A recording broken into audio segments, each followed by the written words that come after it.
তামিমের স্ত্রী বের হয়ে এলেন মাহমুদুল্লাহ রিয়াদকে তামিমের কাছে নিয়ে যাওয়ার জন্য।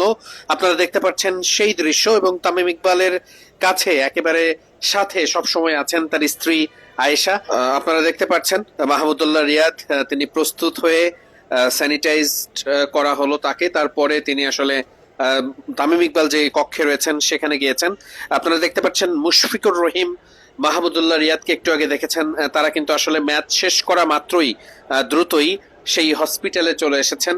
সাভারের যে হাসপাতালে তামিম ইকবাল চিকিৎসাধীন অবস্থায় আছেন। মোহামেডানের ম্যাচ শেষ করার পরপরই তারা একটু দেরি করেননি, যত দ্রুত সম্ভব সতীর্থ তামিম ইকবাল খানকে দেখতে ছুটে চলে আসেন মাহমুদুল্লাহ রিয়াদ এবং মুশফিকুর রহিম। খুব স্বাভাবিকভাবেই গণমাধ্যম কর্মীদের ভিড় তো থাকছেই।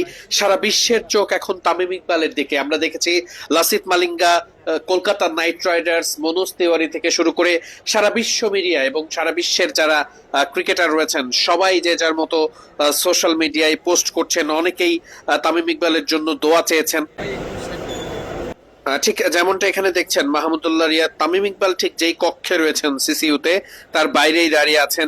সেখানে দাঁড়িয়ে থাকা চিকিৎসক বোর্ডের, মেডিকেল বোর্ডের যারা রয়েছেন তাদের সঙ্গে নিয়মিত কথা বলছেন, খোঁজ খবর নিচ্ছেন।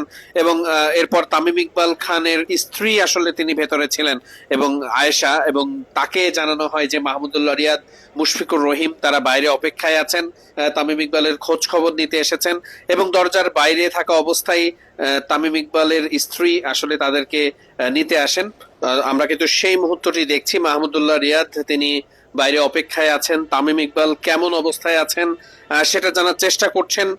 তামিম ইকবালের জন্য মুশফিকুর রহিম, মাহমুদুল্লাহ রিয়াদ তারা চলে এসেছেন হসপিটালে প্রাঙ্গণে। এবং আমরা দেখতে পাচ্ছি ঠিক এই সময়টাতেই ভেতর থেকে যখন তামিমের স্ত্রী জানতে পারেন বাইরে মাহমুদুল্লাহ রিয়াদ এসে অপেক্ষায় আছেন, তামিমের স্ত্রী বের হয়ে আসেন এবং মাহমুদুল্লাহ রিয়াদকে একটা পর্যায়ে তিনি আসলে ভেতরে নিয়ে যান।